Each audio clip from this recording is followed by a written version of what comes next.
Welcome, everybody, and thanks for joining us. We're going to be doing a series of videos here talking about Christina's experiences through foster care and how that affected her throughout the years. Christina, say hi to everybody. Hi. You went into foster care pretty early in your life, correct? Yes. When were you first placed into foster care? Well, I was taken from my biological mother at 3 months old, and I was technically placed in care by 6 months old. What was the reason why you were placed into foster care? My biological mother and my biological father were both heavy into drugs in the 80s. They both were doing crack cocaine.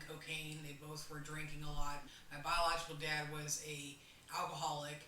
They would both go off for days at a time and binge, and eventually a neighbor caught on to what was going on and called CPS or DCF or HRS back in the 80s to basically come and get us. So poor judgment on my parents' part. And how long were you in foster care? I aged out. Age out means basically until I turned 18 and became an adult. Okay, wow. So you were in foster care for pretty much 18 years then. Yeah, my entire childhood. Okay, and during that period of time, how many group homes and foster care families were you with? I had a therapist that I was seeing look up the exact numbers. She used to work for DJJ. I'm going to keep her name anonymous. But she used to work for DJJ, and she looked it up, and she said the exact numbers were 68 foster homes and 19 group homes.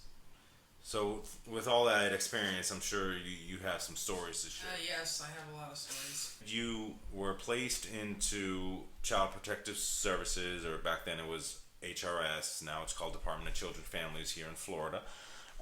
You said you were placed at 6 months old, but I know you don't have any memories going back that far. What's your first memory of being in foster care? My first memory of being in foster care was probably when I was about 5 or 6 years old, and I overheard a conversation that my adoptive mother at the time was having with a case manager. And even though I was young, I didn't understand it then, but I do understand it now. They were discussing the placement of a special needs and an African American child. I'm going to keep her name anonymous too. But they were discussing fees, price. They were talking about what she would get paid to foster that child. And it turns out, back in the 80s anyway, African American or minority children, myself included, I'm biracial, which means I'm mixed, they definitely were apparently paid more. They got more money for those kids. African Americans or special needs, therapeutic needs children. And at the time, the person in question was an African American as well as a Down syndrome child. So basically, bank was going to be made off of her. How many kids did they have in the home at that time? At the time, they had 5 kids. 3 African American, 2 biracial. And how long were you with them? I was with them all the way up until I was 8 years old. How was your experience with them during that 8 years? Yeah, it was pretty brutal. My Caucasian mother, adoptive mother at the time, she was there at the house mostly by herself. She was married, but her husband would often travel out of town, was an engineer, computer engineer, would often travel on flights and be gone for weeks at a time. So he wasn't really a big picture. He wasn't really, what's the word? He wasn't a big parental figure. Okay. Yes.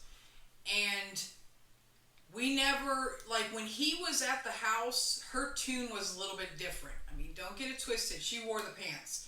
It was an old school relationship where, they were married. There was no such thing really as divorce. Once you're married, that's it. You're married. She wore the pants. She controlled the relationship. She was the dominant one. He was very submissive to her. He did treat us a lot kinder than she did. When he was home, she mellowed out a little bit around him. But when he was gone, she was cutthroat. Um, Cutthroat in what sense of the term? abusive, mentally, emotionally, physically abusive. Okay, and how was she mentally abusive to the foster children?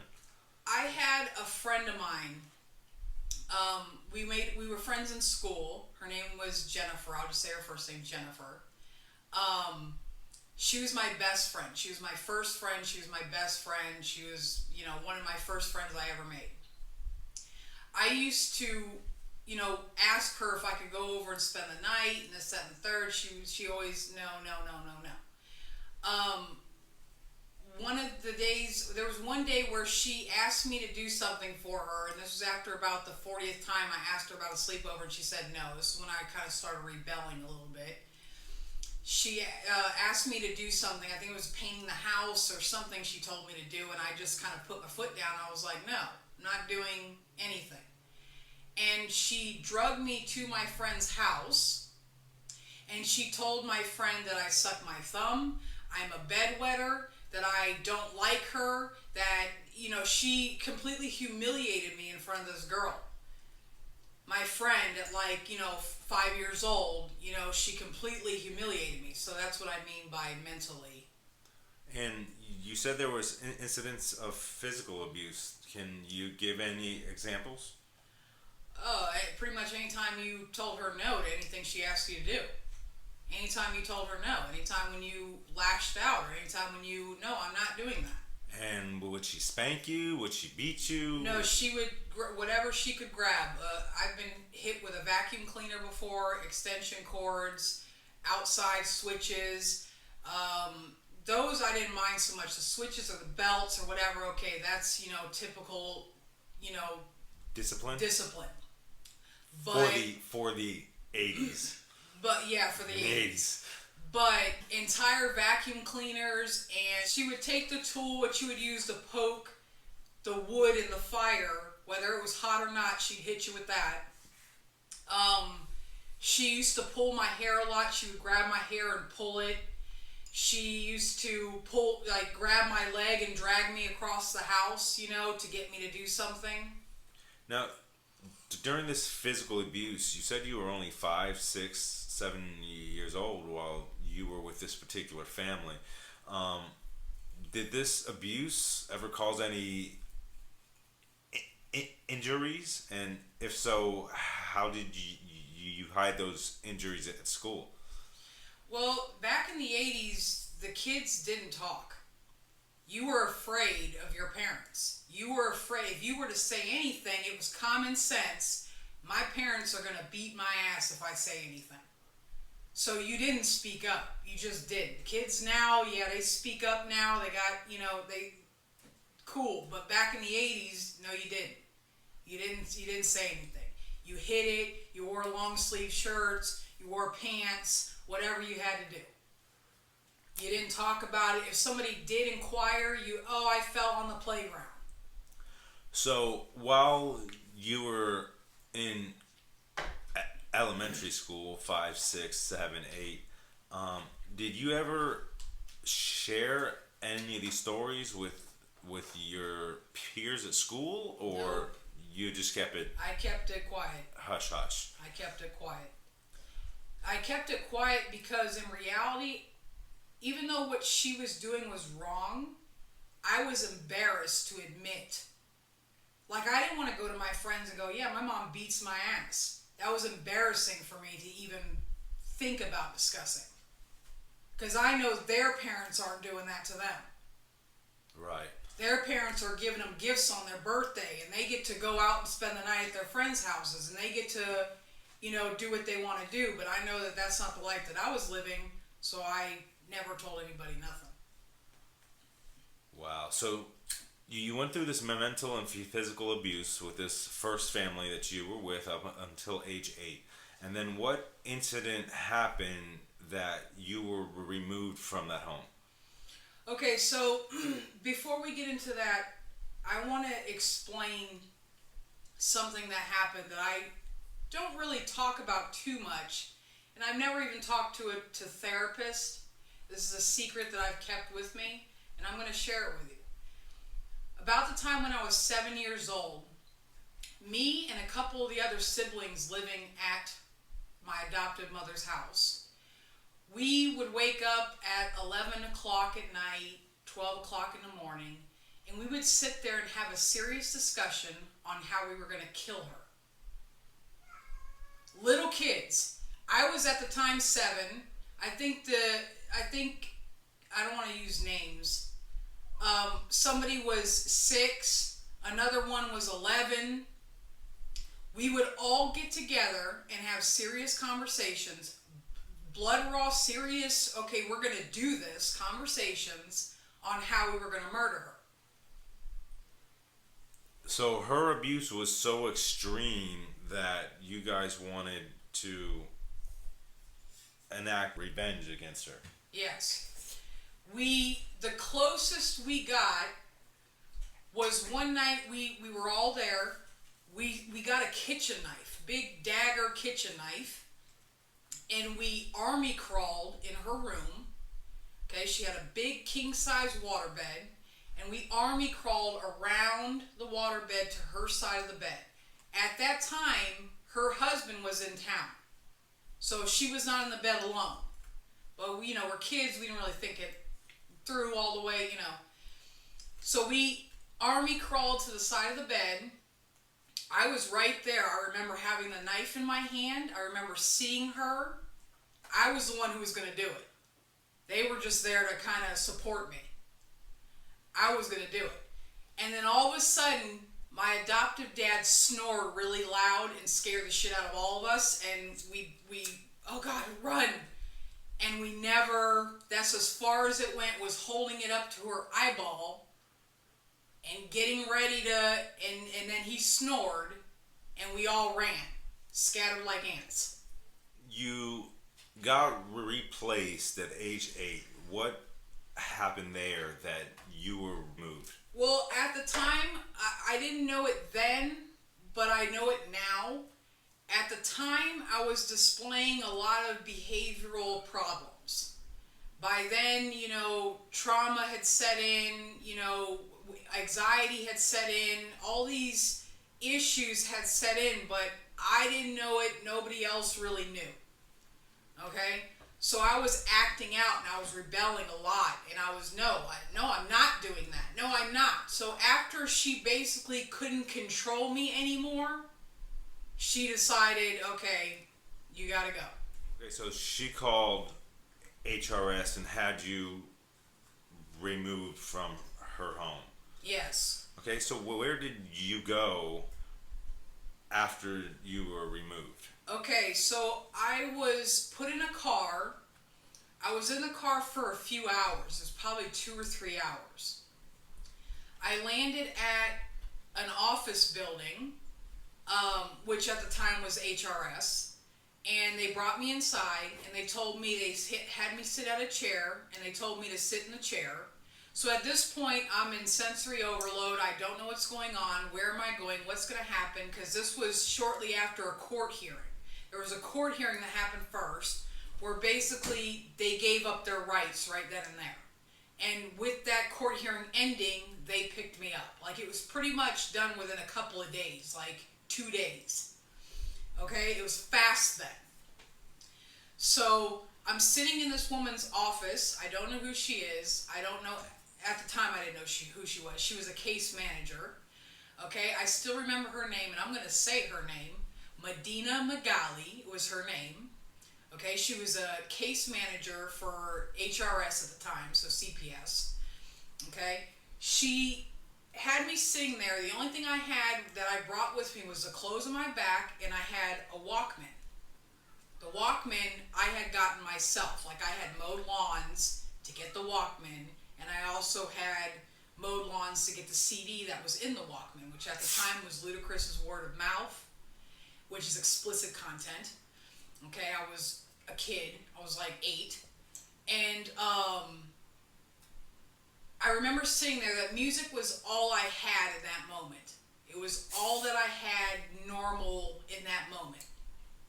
And I was sitting there listening to it. I had my headset on. It was really loud. She could hear the music through my headphone, and she asked me, she said, "What are you listening to?" And I said, "Ludacris, Word of Mouth."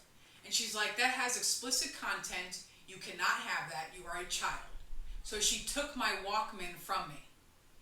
Okay? She took the only little bit of happiness I had left, she took it. Okay? And then while I was sitting there waiting to be placed, which was, I don't know, 2 or 3 hours later, okay, her son, Medina's son, came. I guess his school bus drops him off right there, and they don't live too far away from the building, so I guess he came and did a loop, and, "Hey Mom, how are you doing? I just got out of school." And she says to her son, "Hey, I have a present for you." And then she takes my Walkman out of her desk drawer and hands it to her son right in front of me. Right in front of me. "Here you go." So that was my first ever experience with CPS. Okay, so you were in the car for a couple hours, and then they took you to the HRS office where you met the caseworker, and you sat there for a couple hours. So what happened after that? Okay, after they had made a couple of phone calls, and she was making phone calls pretty much that entire time, saying that she had a child, special needs, therapeutic needs, blah, blah, blah. And then so later on, a space became available at a group home. I believe it was Great Oaks Village was the first one. There was a spot available there. So they basically told me I was going to a group home. There's other kids there, blah, blah, blah. And they told me to get in the car, and they brought me to the group home. Okay, so you got hot to GOV in Orlando. Yep. At age 8. And how long were you at GOV? I think it was only a year. I think it was only a year that I was there. And probably not even a year. How was your experience during that time? It wasn't that great. Like, there's supposed to be a systematic program where they're supposed to take care of the kids' needs and take them out and do outings and all this stuff. They didn't do any of that. Not any of the group homes I went to. They usually just sat you in a day room somewhere and let you rot. Waited until another home became available or whatever. And is there any incidences that happened at GOV that really stick out in your memory? The staff are pretty abusive. The staff in any group home are pretty abusive to the kids. Like, yeah, they sit there and say, "Oh, they're not allowed to touch you. They're not allowed to this. They're not allowed to..." Yes, they can, and they will. And how were they abusive at GOV? At GOV, when you did something you weren't supposed to do, they lock you in like a closet. There was a closet that they pretty much lock you in. It was your timeout. They referred to it as timeout so that all the red lines were covered. But it was a little closet that they put you in there's a little chair there. It's a little closet they put you in. So it wasn't like a confinement cell. It didn't have a bathroom. It didn't have any... No, it's a closet with a chair. Like a storage closet. A bedroom closet's actually bigger. You were at GOV for a year, and then what happened that you were replaced? Well, I started doing the same thing that I did at my adoptive parents' house, where I was like, okay, I'm just going to start rebelling.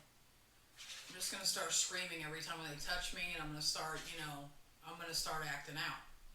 So then where that led me was they actually transferred me to Hacienda Girls Ranch. And then I was there for only a couple of months. They were intolerable of any kind of problematic kids. If there was any kind of problem, no, they can't be here. They can't be here. And I hit a couple of those bumps after, GOV and Hacienda Girls Ranch. There was another one, I don't know if it was called Discovery or something like that. I didn't last long there. I was there for maybe not even a month. That was like the shortest term. I think I was there like really a couple of weeks. And then they tried a house. They were like, okay, I guess they had adopted people pre-approved, foster parents that just a whole bunch of numbers of foster parents that got pre-approved to be foster parents. So I got transferred to one of their houses. It was this lady, I'll just say first name, Alberta. She was an old Southern black woman, very old school. Really, I don't even know how she got passed to be a foster parent because she was very like decrepit. She couldn't keep up with the kids at all. Okay, it was very easy to run away from her house. To run away. It was very easy. She wouldn't really even look for you. How long were you with her? A couple of months. So, A lot of the places I lasted about a couple of months. Not even. I think the longest place I ever stayed in was UBC, University Behavioral Center. you went from GOV to Hacienda Girls Ranch. Was only there a short period of time. Went to Discovery. Then you went to Alberta's place. Mm-hmm. And then you were replaced again. Yeah, there was another. I was replaced again to another foster home. There was a couple of them that I don't remember the names. I don't remember the people. By then, I was disconnected. I didn't really care to know anybody. I didn't really care to know their family. I didn't really care to know who they were. I didn't want to be one of their kids. By then, I was at my wit's end. I think by then I was like 12. You're 12 now. You've been with a couple of foster families. You've been in a couple of group homes.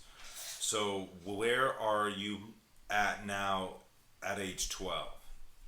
At age 12, I think that's when they stuck me in UBC. Okay, and how long were you at University Behavioral Center? I was there for about a year, a little over a year. Okay, and what happened at UBC? How was your experience? University Behavioral Center was presented like it was a group home. It's not. It's a loony bin for children. So it's like a mental health hospital. It's a mental institution. Okay.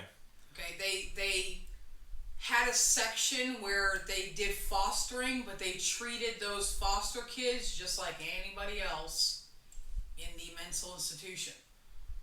So being in a type of mental health facility like this, I'm assuming that they had you on medication? They had me on medication even when I was at my adoptive parents' house. I was on medication since I was 8 years old.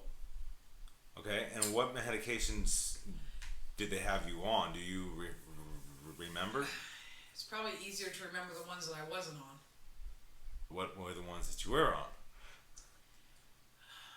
Zoloft, Wellbutrin, Buspar, Seroquel, Ritalin. There's so many. And they had you on these medications at a young age? Yes. They had me on 100 milligrams of Seroquel at 8 years old. Wow. That's a big dose of Seroquel for someone who's that young. Yeah.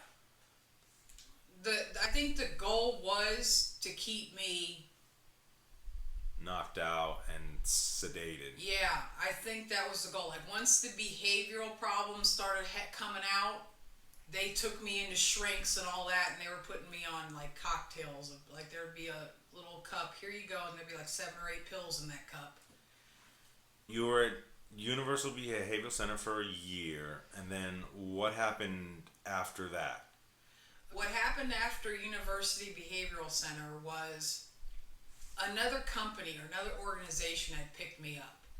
The organization was called Intervention Services. Now, once they got me, they actually would listen a little better to the kids. They were like a sister program to HRS. Like they were in cahoots, but they were independent at the same time. When they got a hold to me, I told, they knew I was a messed up kid. They knew right away as soon as they met me that I was messed up. and they tried their best to make me happy. I will give them that. Intervention Services, not CPS, not HRS, not DCF, Intervention Services. They were stationed in Brevard County. They picked me up. They tried their best to make me happy, but by then I was so damaged that I would sabotage any kind of placement. Any kind of placement that they put me in, I was completely sabotaging. No, I don't like this. Nope, I don't want to be here. Nope, nope, nope, nope, nope, nope, nope, nope, nope. I would find some kind of reason to be moved from that house. I didn't want to create bonds with people. I didn't like, and there were some things where it wasn't necessarily me, it was them. Like, there was a lot of times where I would be placed and, you know, the whoever's getting you, the foster parent or the foster home, you know, they love you, but they love you a little too much. They want you to be like them. They want you to be exactly like them, whether it's, you know, they want you to be Muslim, they want you to be Christian, they want you to be Catholic, they want you to be Jewish, they want you to be Jehovah's Witness, they want you to be, and you're not with it. And the second you show any signs that you're not with it, well, they don't want you anymore because you're not going to match with their family. So you're about 12, 13 now, probably just starting in the middle school, right? Yep. So you're continuing to bounce around and not adjust well in these foster care situations. What was the next event that you remember after that? One of the homes I was placed with, you know, one of the foster homes that I was placed with. Now, I never told anybody this because, like I said, it was just a generation I was in where you just didn't talk about things. If something was happening, you kept it to yourself. You didn't snitch. There was a foster home I was placed with, and it was, we'll call them the Perrys. It was a husband and a wife. It's always a husband and a wife. There's always a married, happily ever after couple. Okay? And she often wasn't there. I don't know if I don't remember if she worked a lot, if she just, the wife. I don't really remember why she wasn't always home, but it was mostly the adoptive father at home. And the adoptive father liked to drink. He liked to drink a lot. Okay? So this this foster father that I had, he would often drink, and he liked to get very friendly with the kids, if you know what I mean. And there was a lot of, I'm just going to say it, molestation that happened, but again, didn't say anything. You just kind of let it happen. But it reached the point where I was like, okay, I'm sick of this. And I just started rebelling and lashing out and screaming and breaking shit and punching holes in their walls and doing all kinds of stuff. Okay, hopefully they're going to remove me. They're going to remove me soon. Because if you told the people what was going on, they didn't believe you. They didn't believe you. If you told, hey, your case manager, hey, I don't really like being here. I prefer being somewhere else. You didn't really necessarily tell them what was happening, but you would just express that you don't want to be there anymore. This isn't working out. I don't like it here. I don't want to be here. They didn't listen to you. They didn't listen to you. Now, yeah, maybe if I would have said I was being molested, they would listen. But again, the way I was raised, you didn't talk about what was going on. You just said, I'm uncomfortable here. I don't want to be here anymore. And then they wouldn't listen. So you were molested by the father figure in this foster home. Yes. And how long did that go on? That was for about 3 months. About 3 months before I started fighting back. Now, was he molesting you by touching you, or was he penetrating, or? No, it was just touching. No penetration. It was just touching. Touching my breast, touching my vagina. And how frequent were these occurrences? Every other week. So you were replaced again after that. Yeah.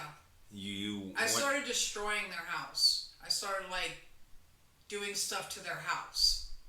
Not to them, because me saying stop, don't touch me, blah, blah, blah, fighting with him wasn't enough.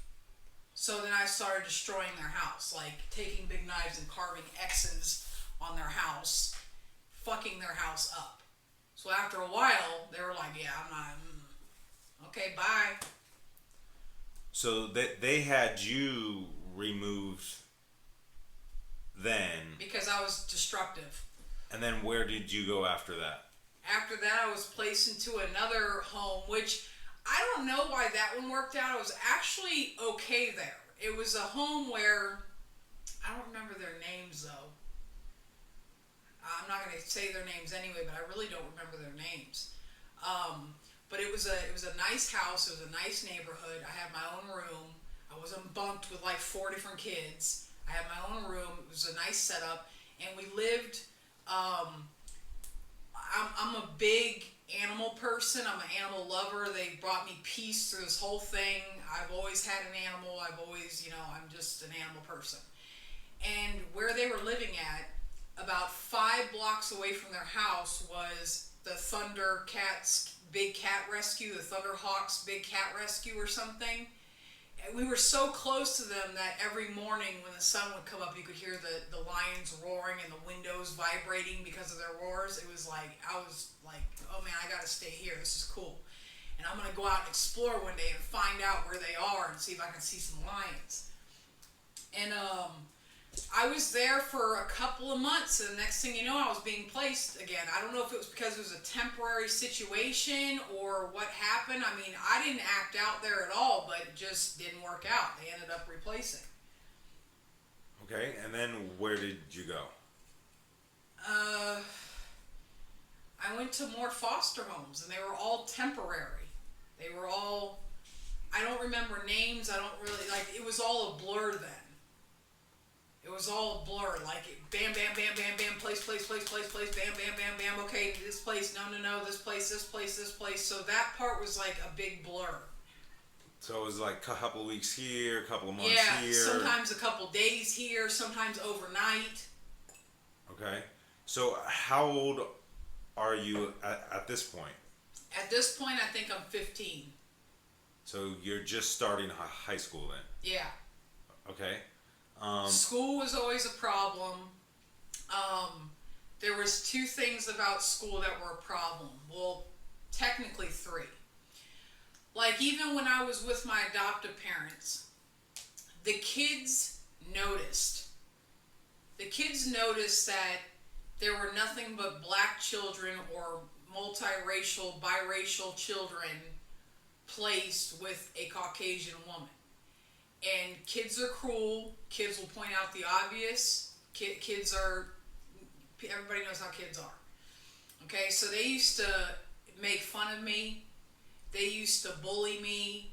They used to, well, why is your mom white? Why are you this color and your mom's white? Like, they knew right away. Where are your real parents at? Did your real parents not want you?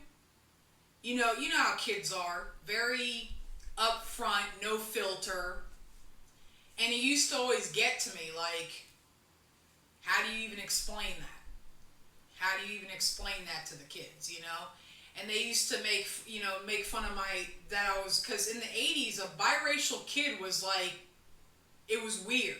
Now it's different, but in the 80s, even the fact that a white woman and a black man hooked up was, whoa, okay, in the 80s. So the fact that I grew up as a biracial kid, that was I was susceptible to bullying. I just was. Oh, your skin's this color, but your hair's nappy, and why is your hair Curly Sue? Hey, Curly Sue. The kids were just brutal. And then another problem I was having in school was because I was on so many medications, I was frequently sleeping in class. I was always doped up and sleeping in class. I don't know how I passed the classes that I did. Some of them by the skin of my teeth I passed. A lot of referrals, a lot of trips to the principal's office, a lot of SSI, a lot of ISS. in school suspension, a lot of write-ups because I was asleep in class. And then I would tell my principal and I would tell the guidance counselors, listen, I can't help it. I'm on these medications. It's a medicine that's making me tired. And there was just no excuse for it. They didn't care. You were sleeping in class. They wrote it like you were doing it on purpose. Like you chose to come in and put your head down and go to sleep. And it wasn't like that. Like I'd really be trying to concentrate on the board and I'm just, I couldn't make it. So school was a struggle. Getting good grades was a struggle. Staying awake in class was a struggle. And then later on, even when I would, move from school to school to school to school, I was always the new kid. Always the new kid. Always. So that was school. Okay. And there was a time that you were placed with a foster family that you were with for a great stretch of time. Mm-hmm. So when was that? That was when I was 16 and a half. Okay, so you finally got permanently placed at 16 and a half after bouncing around for years, and now you got permanently placed. So how were those experiences in that home? Well, it's really sucked that it was at the end of my stretch that I found those people. Or that I was placed with those people. And I'll go ahead and say her name. Gigi Ramirez. Ida Ramirez was her name. She's from Peru. She had just got her U.S. citizenship. She, wasn't in the States very long. English was not that great. But she was the first person I was placed with that I can say actually gave a shit about the kids. She cared so much that she broke a lot of rules.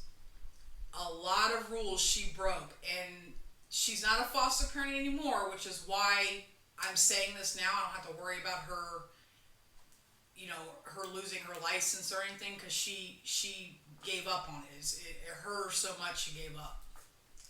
But she often took teenagers, which teenagers are the hardest to place because they're not some little 3-year-old that they can easily brainwash and grow up to be whatever they want them to be. Right. Okay, so teenagers are not often wanted. She took solely teenagers. That's what she wanted. She wanted all the kids that nobody else wanted. Okay? And she used to let me go out past curfew. They didn't really say there was a curfew, but there was a curfew. You couldn't spend the night anywhere. No overnights or nothing. She would let you go out. She let you stay out as long as you wanted. As long as you called her and let her know what you were doing, she'd let you do whatever you wanted. Hey, I'm going to go to the Dollar Theater. I'm probably not going to get out until 11 o'clock. Is that okay? Yes, go. Have fun. That sense of freedom fucked me up. Because you're told no sleepovers. You're told, you can't have any overnights. You're told, no, you can't go here. Even to the point where I remember when I was in UBC, I wanted to paint my fingernails, and they said that they had to get a court order for me to be able to do that. To paint your fingernails? To paint my fingernails, to cut my hair. Any physical changes had to be approved through the courts.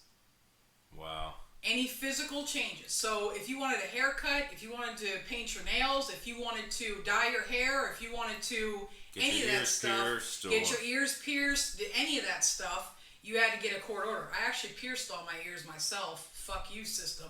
I pierced all my ears myself. But yeah, she never did any of that. Yeah, go dye your hair. Yeah, she would let you do whatever you wanted. And I'm not saying like she was an irresponsible parent where she would let you do whatever you wanted. You couldn't drink or smoke weed or, she didn't do any of that. She treated you like a normal child. A normal child, exactly. Right. I remember when by the time I got to her house, there was a couple houses before where the woman who hosted, or who was not hosted, the woman who was in charge of the intervention services program, Gigi was through her. Okay, and at the time her house was full, so she couldn't. She was like, I really think you would be good here, but she's got a full house, and I can't. There's nothing we can do. Okay, until this one child ages out, you can't. Just try to stay here. I'm gonna try to get you into Gigi's.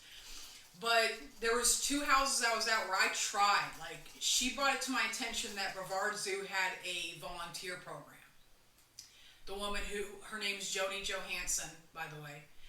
The woman who was in charge of the intervention services program, she brought it to my attention that she's like, yeah, the Brevard Zoo has a volunteer program, and I really think it would do you some good.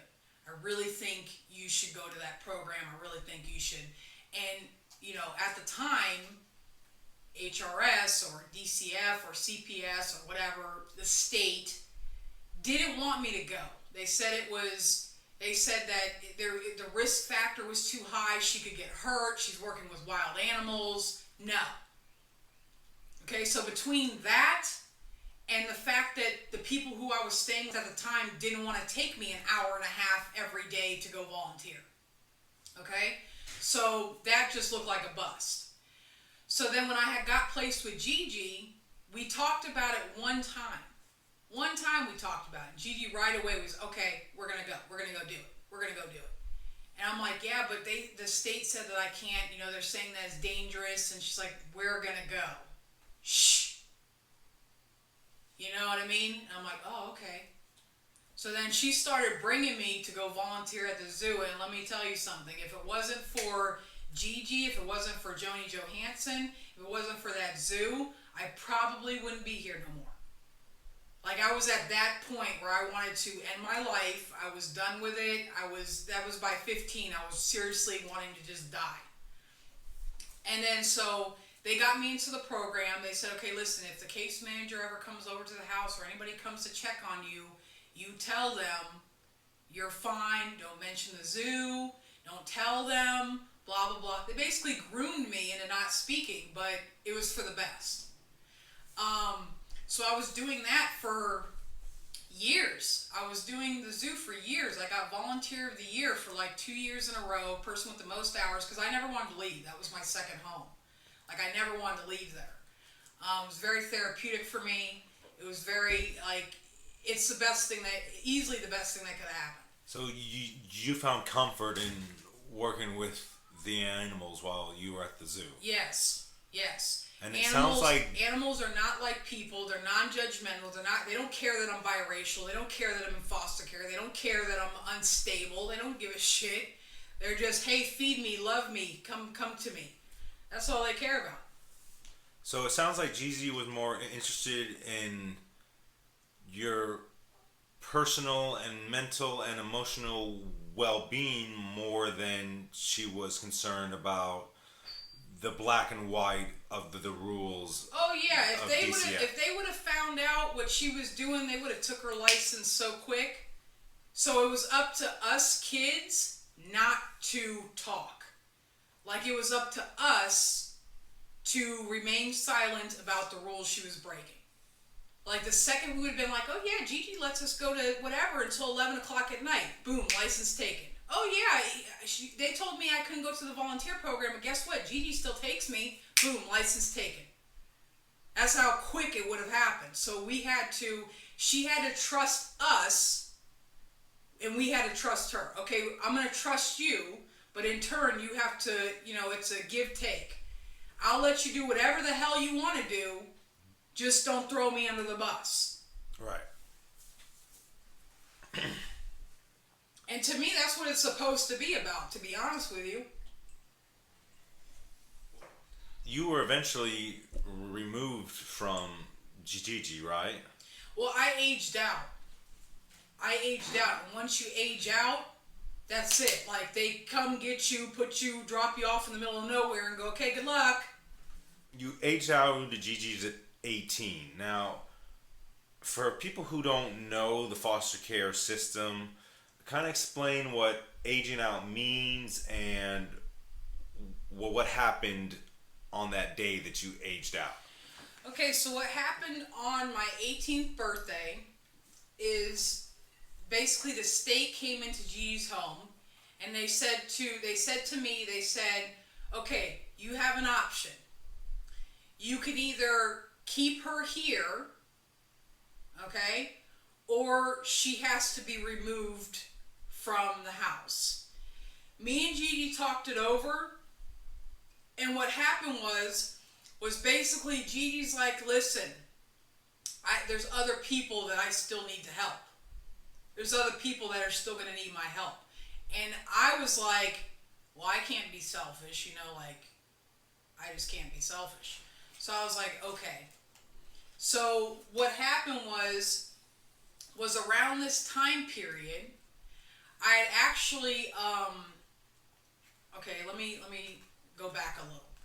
Okay, so when I was 17, about 17 and a half, almost 18, I had went with one of Gigi's biological daughters to Orlando. Okay, we went to the Parliament House, which is a gay club in Orlando.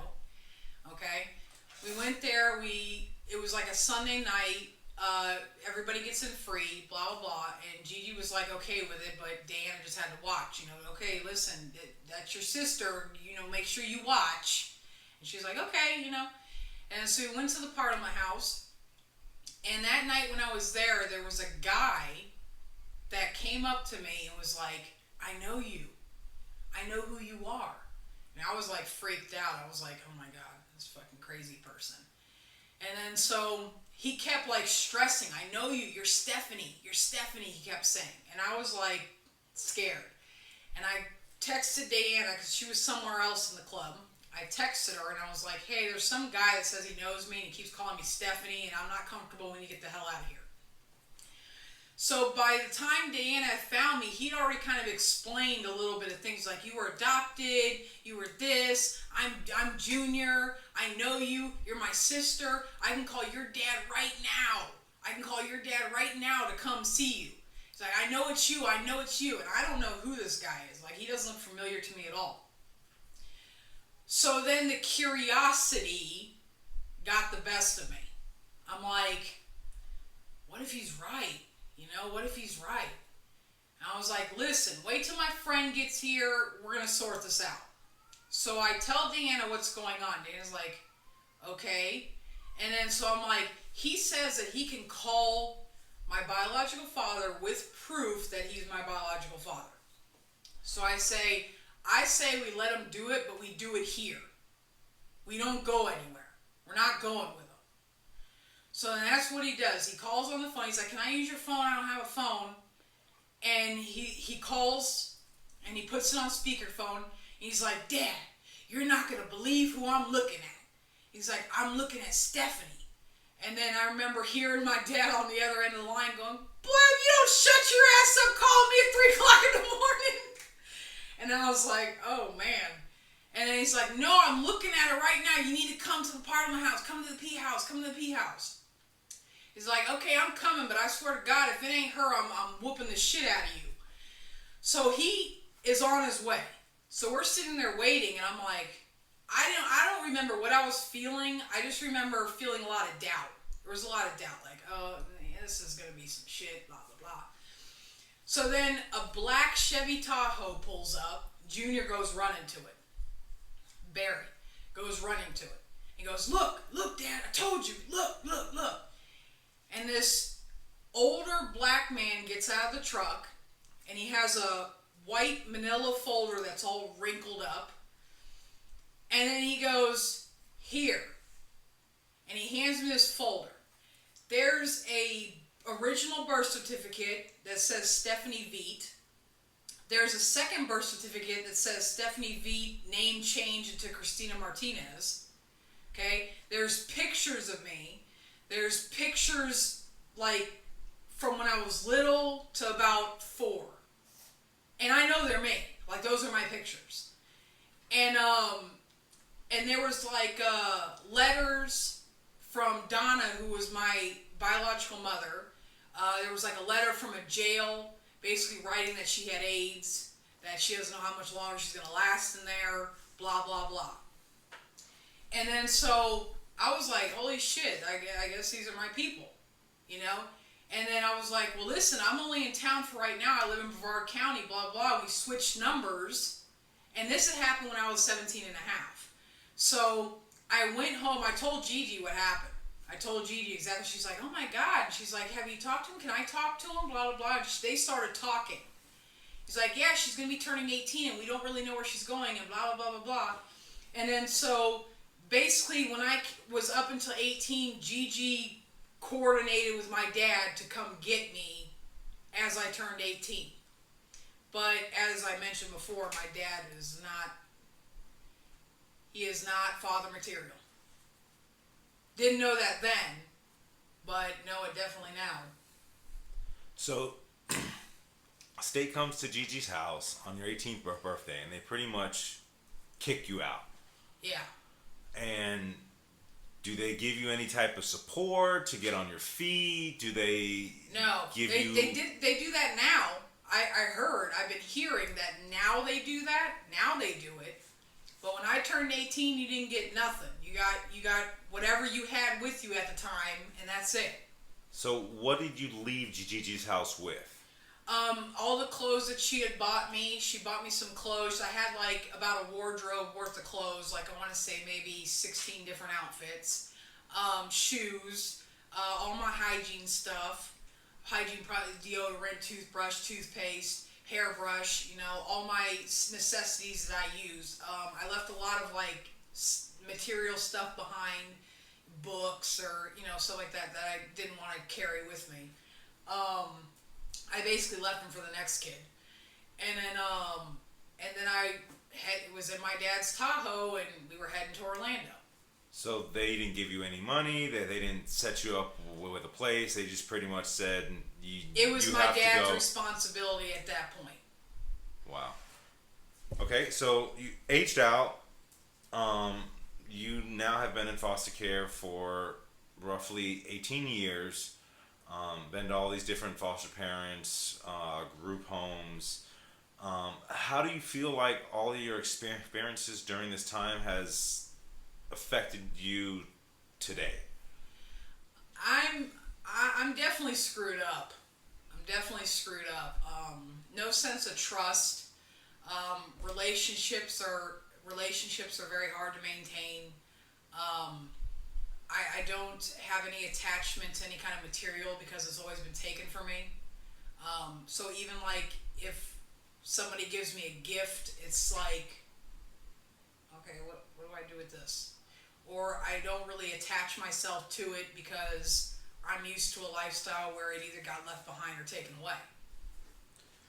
So you have a lot of trust issues, a lot of emotional damage from your time in foster care. Yeah, a lot of anxiety, a lot of bad dreams that come from being... It's like I'm grown, I'm 32 years old, but I still have dreams where I'm a kid. Thank you, Christina, for sharing your story about your time in foster care, and we're going to be making some more videos to go into detail about her experiences and the effects as time goes along.